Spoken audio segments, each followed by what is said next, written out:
واللاتی یأتین الفاحشة من نسائکم فاستشہدوا علیہن اربعة منکم فإن شهدوا فأمسكوهن في البيوت حتى يتوفاهن الموت أو يجعل الله لهن سبيلا واللذان يأتيانها منكم فآذوهما فإن تابا وأصلحا فأعرضوا عنهما إن الله كان توابا رحيما انما التوبة على الله للذين يعملون السوء بجهالة ثم يتوبون من قريب فأولئك يتوب الله عليهم وكان الله عليما حكيما وليست التوبة للذين يعملون السيئات حتى إذا حضر أحدهم الموت قال إني تبت الآن ولا الذين يموتون وهم كفار أولئك أعتدنا لهم عذابا أليما۔ ان آیات کریمہ کا ترجمہ یہ ہے، تمہاری عورتوں میں سے جو بدکاری کا ارتکاب کریں ان پر اپنے میں سے 4 گواہ بنا لو، چنانچہ اگر وہ ان کی بدکاری کی گواہی دیں تو ان عورتوں کو گھروں میں روک کر رکھو یہاں تک کہ انہیں موت اٹھا کر لے جائے یا اللہ ان کے لیے کوئی اور راستہ پیدا کر دے۔ اور تم میں سے جو 2 مرد بدکاری کا ارتکاب کریں ان کو اذیت دو، پھر اگر وہ توبہ کر کے اپنی اصلاح کر لیں تو ان سے درگزر کرو، بے شک اللہ بہت توبہ قبول کرنے والا بڑا مہربان ہے۔ اللہ نے توبہ قبول کرنے کی جو ذمہ داری لی ہے وہ ان لوگوں کے لیے ہے جو نادانی سے کوئی برائی کر ڈالتے ہیں پھر جلدی ہی توبہ کر لیتے ہیں، چنانچہ اللہ ان کی توبہ قبول کر لیتا ہے، اور اللہ ہر بات کو خوب جاننے والا بھی ہے، حکمت والا بھی۔ توبہ کی قبولیت ان کے لیے نہیں ہے جو برے کام کیے جاتے ہیں یہاں تک کہ جب ان میں سے کسی پر موت کا وقت آ کھڑا ہوتا ہے تو وہ کہتا ہے کہ میں نے اب توبہ کر لی، اور نہ ان کے لیے ہے جو کفر کی حالت میں ہی مر جاتے ہیں، ایسے لوگوں کے لیے تو ہم نے دکھ دینے والا عذاب تیار کر رکھا ہے۔ سورہ نساء کے شروع سے جو بیان چل رہا ہے وہ خاندانی نظام سے متعلق ہے، اور اس سلسلے میں زمانے جاہلیت میں جو کوتاہیاں اور بدعنوانیاں رواج پا چکی تھیں ان کی اصلاح مقصود تھی، اور اس کے بارے میں صحیح طرز عمل کی ہدایت کرنا مقصود تھا۔ تو اب تک کی آیات میں جو بنیادی مقصد تھا وہ یتیموں کے بارے میں جو غلط طرز عمل زمانے جاہلیت میں پایا جاتا تھا اور یتیموں کے حقوق کی جو خلاف ورزی کی جاتی تھی اس کے بارے میں بیان تفصیل کے ساتھ پیچھے کیا گیا۔ اسی طرح میراث کی تقسیم کے بارے میں جو ظلم اور ناانصافیاں کی جاتی تھیں ان کی تفصیل اللہ تبارک و تعالی نے بیان کر کے صحیح راستہ اور صحیح احکام بیان فرمائے۔ اب یہاں سے کچھ تقریباً 2 رکوع کی مقدار تک اللہ تبارک و تعالی نے معاشرے میں پھیلی ہوئی بے حیائی کے سے متعلق کچھ احکام دیے ہیں، اور بے حیائی کے اسباب کو بھی ختم کرنے کی کوشش فرمائی ہے، اور ساتھ ساتھ بے حیائی کے جرائم کے ارتکاب پر کیا سزائیں دینی چاہیے ان کا بھی بیان ہوا ہے۔ لیکن یہ سمجھ لینا چاہیے کہ یہ بالکل ابتدائی دور کی بات ہے۔ شروع میں جب نبی کریم صلی اللہ علیہ وسلم مدینہ منورہ تشریف لائے تو اس وقت آپ نے بنیادی طور پر جن باتوں کی طرف توجہ دی ان میں خاندانی نظام کی اصلاح کا بھی ایک بہت بڑا حصہ تھا، لیکن اس میں کچھ احکام عبوری انداز کے دیے گئے، یعنی فوری طور سے کوئی حکم نافذ کرنے کے بجائے کچھ تدریج کا پہلو اختیار کیا گیا۔ چنانچہ بعض احکام اس میں، اور خاص طور سے پہلی آیت میں جو حکم بیان کیا گیا ہے اس میں یہی صورت اختیار کی گئی ہے کہ ایک عبوری اور ایسا حکم دیا گیا ہے جس کے بارے میں بتا دیا گیا کہ یہ ہمیشہ کے لیے نہیں ہے، بلکہ اس کے بعد کسی اور حکم کا انتظار کرنا چاہیے۔ چنانچہ سب سے پہلے تو خواتین اگر کسی بدکاری کی مرتکب ہوں تو ان کو کیا کرنا چاہیے، ان کے بارے میں کیا کرنا چاہیے، یہ بتایا ہے کہ واللاتی یاتین الفاحشۃ من نسائکم، تمہاری عورتوں میں سے، یعنی کوئی بھی عورت ہو جو تمہارے معاشرے میں رہتی ہو، اگر ان میں سے کوئی بدکاری کا ارتکاب کرے۔ فاحشہ کا لفظی معنی ہوتا ہے بے حیائی، اور بے حیائی کی جو بدترین صورت ہوتی ہے زناکاری، اس کے لیے یہ لفظ بکثرت استعمال ہوتا ہے، اور یہاں پر وہی مراد ہے کہ اگر تمہاری عورتوں میں سے کوئی بدکاری کا ارتکاب کرے، اور بدکاری کا ارتکاب کرنے کے نتیجے میں وہ ایک بہت بڑے گناہ کی مرتکب ہوئی ہو، تو اس پر کیا کرو کہ فاستشہدوا علیہن اربعۃ منکم، ان پر اپنے میں سے 4 گواہ بنا لو۔ یعنی اگر کسی بے حیائی کا ارتکاب نظر آ رہا ہے تو محض اتنا کافی نہیں ہے کہ آدمی خاموشی سے دعویٰ کر دے کہ فلاں نے بدکاری کا ارتکاب کیا ہے، بلکہ 4 گواہ بنانے ضروری ہیں، تاکہ اگر سودا دلوانی ہے تو 4 گواہ بنانے ضروری ہوں گے۔ فَإِن شَهِدُوا، چنانچہ اگر وہ گواہ 4 گواہ گواہی دے دیں کہ فلاں عورت نے بدکاری کا ارتکاب کیا ہے،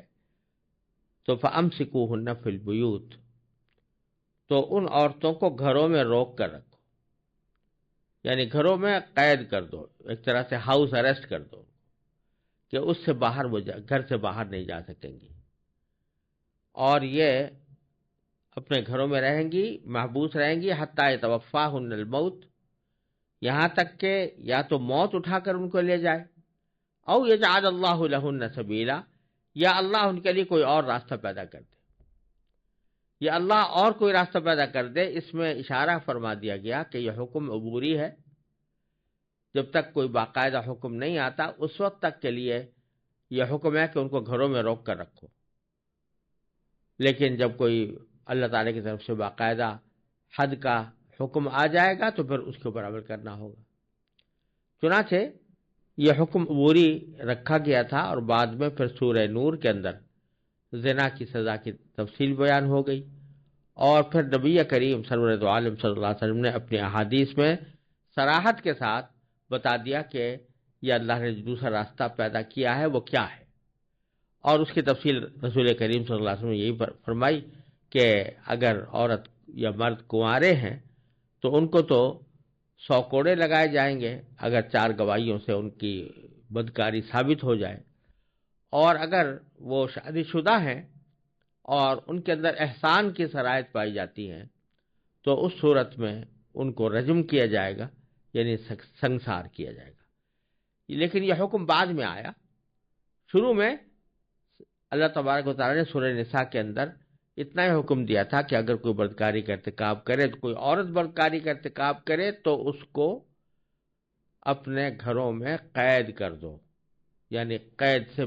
وہ گھر سے باہر کہیں جا نہ سکے۔ یہ گھر سے باہر نہ جانے میں ایک پہلو تو اس کی سزا کا تھا کہ اس نے جو جرم کیا اس کی سزا کے طور پر اس کو گھر میں قید کیا جائے، اور دوسرا پہلو یہ تھا کہ جب اس عورت کے اندر ایک بری خصلت پیدا ہو گئی ہے تو یہ باہر نکل کر معاشرے میں کوئی فساد نہ پھیلائے اور دوسری عورتوں کو بھی اس بیماری میں مبتلا نہ کرے۔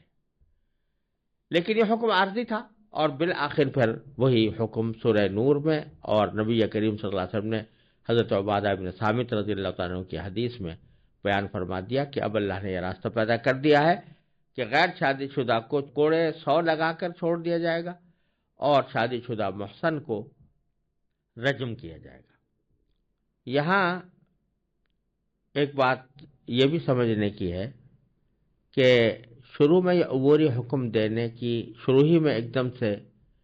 100 کوڑے کا حکم یا رجم کا حکم کیوں نازل نہیں کر دیا گیا، بلکہ یہ تدریج کا پہلو کیوں اختیار کیا گیا؟ بظاہر اس کی حکمت یہ معلوم ہوتی ہے کہ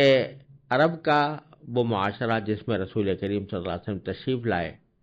اور مدینہ منورہ کی وہ ریاست جو آپ نے قائم فرمائی،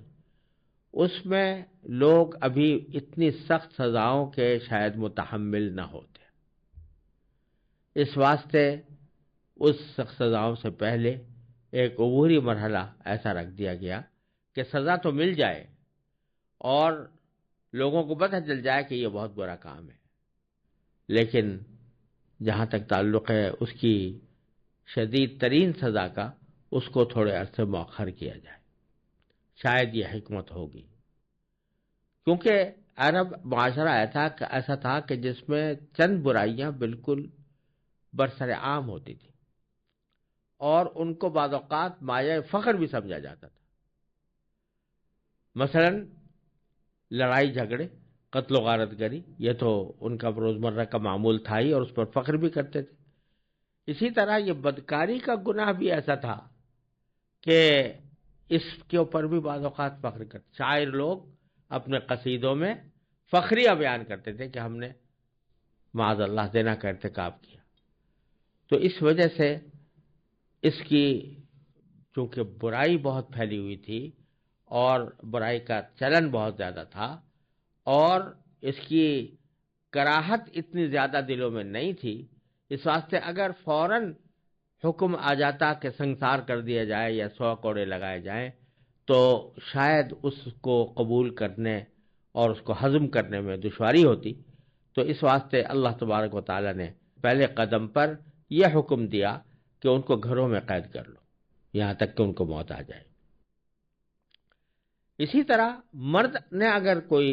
زنا کا ارتکاب کیا ہو تو اس کی اگلی آیت میں واللذان یأتیانہا منکم فآذوہما، اس میں بیان ہوا ہے وہ مرد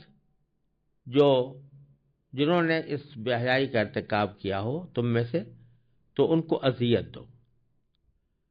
اس وقت صرف اتنی بات کہہ دی گئی کہ اذیت دو، تکلیف پہنچاؤ۔ تکلیف پہنچانے کی کیفیت اس جگہ اللہ تعالیٰ نے بیان نہیں فرمائی، یہ بھی اسی تدریج کا حصہ تھا اور اس تدریج کے مطابق یہ فرمایا گیا کہ جب مرد و عورت مل کر کوئی گناہ کر لیں، زنا کر لیں، تو پھر ان کو اذیت دو۔ عورتوں کے بارے میں تو پہلے کہا گیا تھا کہ ان کو گھروں میں قید کر دو، مردوں کو گھروں میں قید کرنا تو مشکل ہے، لہذا ان کو اذیت دینے کا حکم دیا گیا کہ اذیت دو۔ اذیت کیا دو؟ مار پٹائی بھی اس میں داخل ہے اور قید کرنا بھی داخل ہے۔ حاصل اس کا یہ ہے کہ حاکم اپنے ثوابدید کے مطابق کوئی سزا دے۔ اور اس آیت کی ایک تفسیر بعض مفسرین نے اس طرح بھی کی ہے کہ یہاں پر مراد واللذان یاتیانہا سے میں مراد در حقیقت دو مردوں کا آپس میں بدکاری کرنا ہے، یعنی آپس میں خلاف فطرت ایک دوسرے کے ساتھ ہم جنسی کا عمل کرنا، اس کا ذکر ہے۔ یعنی اگر دو مرد آپس میں ارتکاب کریں معاذ اللہ اس بد مذاقی کا اور بد فطرتی کا کہ وہ آپس میں ایک دوسرے سے شہوت کی لذت اٹھائیں، تو ان کا ذکر ہے کہ اگر وہ بے حیائی کا ارتکاب کرتے ہیں فآذوہما، تو ان کو تکلیف پہنچاؤ۔ یہاں بھی وہی بات ہے کہ تکلیف پہنچانے کا ذکر تو فرما دیا گیا، لیکن تکلیف کس طرح پہنچاؤ، اذیت کس طرح پہنچاؤ، اس کا طریقہ کیا ہو، یہ بیان نہیں فرمایا۔ اور اس کا حاصل یہ ہے کہ حاکم کی ثوابدید پر چھوڑ دیا گیا ہے کہ جرم کی نوعیت کے لحاظ سے وہ تکلیف پہنچانے کا جو طریقہ مناسب سمجھے وہ اختیار کر سکتا ہے۔ اور بعض فقہاء کرام نے مختلف سزائیں بھی مقرر کی ہے کہ اسے کہیں اوپر سے نیچے گرا دیا جائے یا کسی بدبودار کمرے میں اس کو محبوس کر دیا جائے وغیرہ، لیکن حاصل ان کا یہی ہے کہ کوئی سزا قرآن و سنت کے لحاظ سے مقرر نہیں ہے، بلکہ ایک تعزیر ہے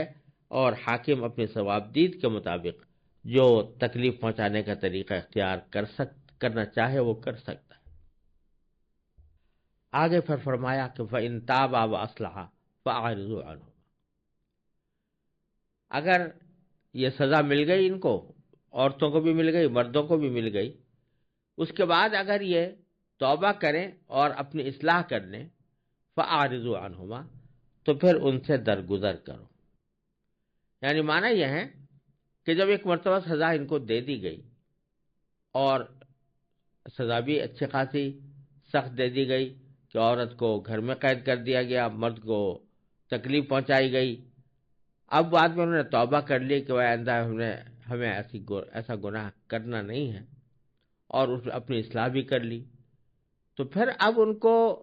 برا بھلا نہ کہا کرو کہ بھئی تم تو وہ تھے جنہوں نے یہ حرکت کی تھی، تم نے تو وہ تھے جنہوں نے بدکاری کا ارتکاب کیا تھا، اس کو یاد دلا کر اس کو برا بھلا کرنا، برا بھلا کہنا، طعن و تشنیع کرنا، یہ کسی طرح بھی مناسب نہیں ہے۔ جب ایک مرتبہ سزا ہو گئی اور سزا سے بڑھ کر انہوں نے خود توبہ کر لی اور اصلاح کر لی، تو پھر اب ان کو چھیڑنا اور ان کو برا بھلا کہنا یہ درست نہیں ہے۔ ان اللہ کان توابا رحیما، بے شک اللہ تعالیٰ بہت توبہ قبول کرنے والا ہے، بہت رحم کرنے والا، بہت مہربان ہے۔ چونکہ توبہ کا ذکر آ گیا تھا تو اللہ تبارک و تعالیٰ نے پھر توبہ کی کچھ شرائط بھی بیان فرما دی۔ کون سی توبہ ایسی ہوتی ہے جو قبول کرنے کے لائق ہے؟ فرمایا کہ توبہ ان لوگوں سے کی ہوتی ہے کہ جو نادانی میں کوئی کام کر گزرے، نادانی میں کوئی کام کر گزرے، اب اس کے بعد پھر ان کو ندامت ہوئی، شرمندگی ہوئی، اور پھر گناہ کرنے کے بعد جلد ہی وہ توبہ کی طرف متوجہ ہو گئے، تو ایسے لوگوں کا تو توبہ اللہ تعالیٰ ضرور قبول کرتا ہے۔ چنانچہ فرمایا کہ انما التوبۃ علی اللہ، اللہ نے توبہ قبول کرنے کی جو ذمہ داری لی ہے، للذین یعملون السوء بجہالہ، وہ ان لوگوں کے لیے ہے جو نادانی سے کوئی برائی کر ڈالتے ہیں، ثم یتوبون من قریب، پھر جلد ہی توبہ کر لیتے ہیں، فاولئک یتوب اللہ علیہم،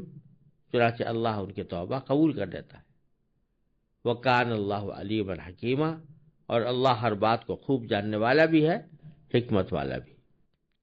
پھر آگے اس کا منفی پہلو بیان فرمایا، کون سی توبہ ہے جو قبول نہیں ہوتی؟ اس کا حاصل یہ ہے کہ توبہ وہ قبول نہیں ہوتی کہ ساری زندگی آدمی گناہ کرتا رہا،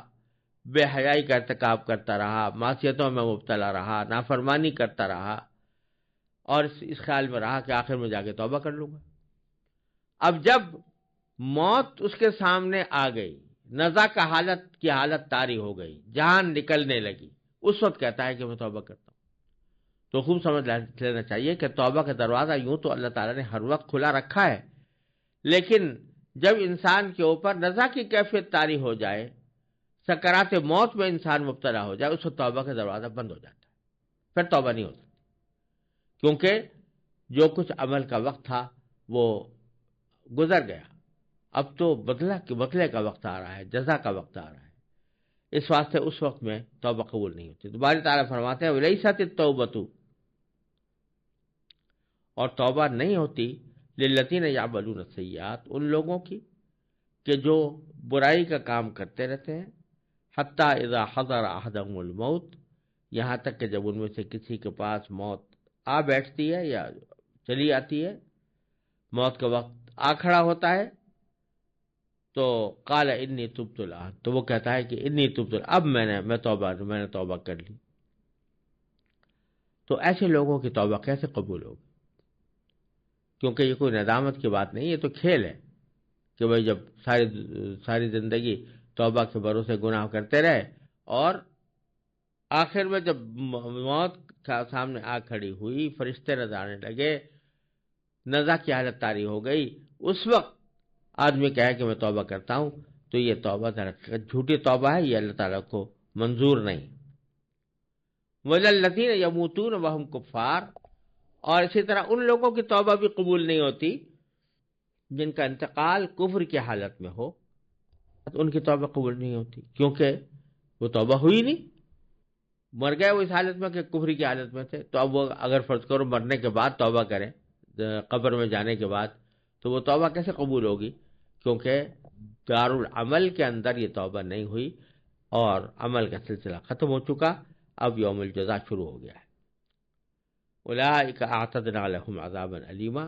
ایسے لوگ جن کی توبہ قبول نہیں ہوتی اور جن کا ذکر ابھی کیا گیا کہ یا تو کفر کی حالت میں مر گئے